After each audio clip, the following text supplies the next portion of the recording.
Assalamualaikum warahmatullahi wabarakatuh. Alhamdulillahilladzi anzala as-sakinata fi qulubil mu'minin liyazdadu imanan ma'a imanihim walillahi junudus samawati wal ardh wa kana Allahu aliman hakima. Asyhadu an la ilaha illallah wa asyhadu anna Muhammadan abduhu wa rasuluh. Qad ballagha risalah wa addal amanah wa nasahal ummah wa jahada fillahi haqqa jihadi hatta atana al-yaqin. Kepada dewan juri yang saya hormati dan kepada audien yang saya hormati pula karena Allah Subhanahu wa taala. Awalan qabla al-liqa hayya bina an nashkurallaha ta'ala azza wa jalla alladzi qad a'tana ni'matan katsiratan wa hidayatan hatta nastati'a an najtami'a fi hadzal makan al-mubarak insyaallah. Tsaniyan salatan wa salaman ala habibina wa li rasulina ibni Abdullah Muhammad sallallahu alaihi wasallam والذي أخرج الناس من الظلمات الجاهلية إلى النور الإسلامية البيان. Jemaah rahimakumullah yang saya muliakan dan yang insyaallah dirahmati oleh Allah Subhanahu wa taala. Berdirinya saya di sini akan menyampaikan kultum yang berjudul Musuh Kita Sudah Jelas. Jemaah rahimakumullah yang saya muliakan karena Allah Subhanahu wa taala. Kalau saya bertanya kepada para jamaah, siapakah sebenarnya musuh kita? Pasti yang terpikir di benak para jamaah ialah orang kafir, orang Yahudi, orang Nasrani, orang musyrik, dan orang munafik.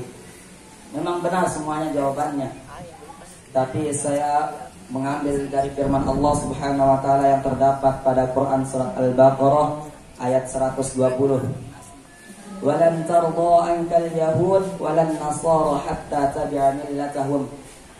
Dan mereka orang-orang Yahudi dan Nasrani tidak akan ridha dalam kurung terjemahnya Muhammad sampai engkau mengikuti agama mereka. Artinya apa? Kita ini adalah umatnya Rasulullah Muhammad sallallahu alaihi wasallam. Kita ini adalah pengikut beliau dan menjunjung tinggi nama dan agama Islam. Orang Yahudi sudah berjanji mereka tidak akan pernah ridho. Sekali lagi mereka tidak akan pernah ridho sampai seluruh kaum muslimin mengikuti agama mereka. Maka dari sini terdapat jelas bahwa dapat kita simpulkan musuh kita yang jelas adalah orang Yahudi dan Nasrani. Karena mereka tidak akan ridho. Bagaimanapun cara mereka harus menguasai kaum muslimin sampai kaum muslimin itu masuk ke agama mereka. Apalagi pada zaman sekarang ini kita berada zaman modern. Kita akan mengikuti orang-orang Yahudi itu selangkah demi selangkah, sehasta demi sehasta, sejengkal demi sejengkal, sampai kita terjerumus ke dalam agama mereka. Sudah terbukti pada zaman sekarang ini. Kita tidak perlu cari lama-lama. Cukup. Yang pertama mereka menyesatkan mulai dengan fashion atau pakaian.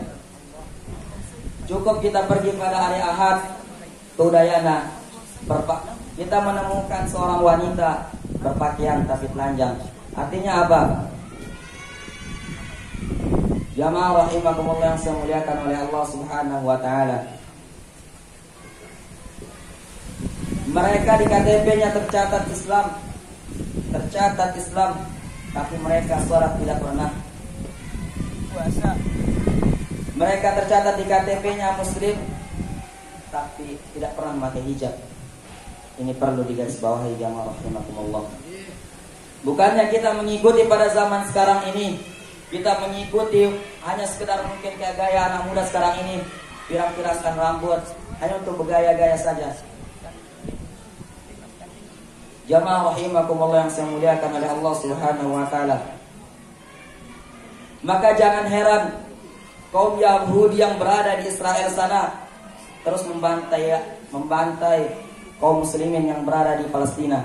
Jangan heran, karena apa? Karena Allah Subhanahu wa taala pernah berfirman, Mereka orang Yahudi tidak akan ridho jika kita masih memegang teguh keimanan dan keislaman kita kepada Allah Subhanahu wa taala.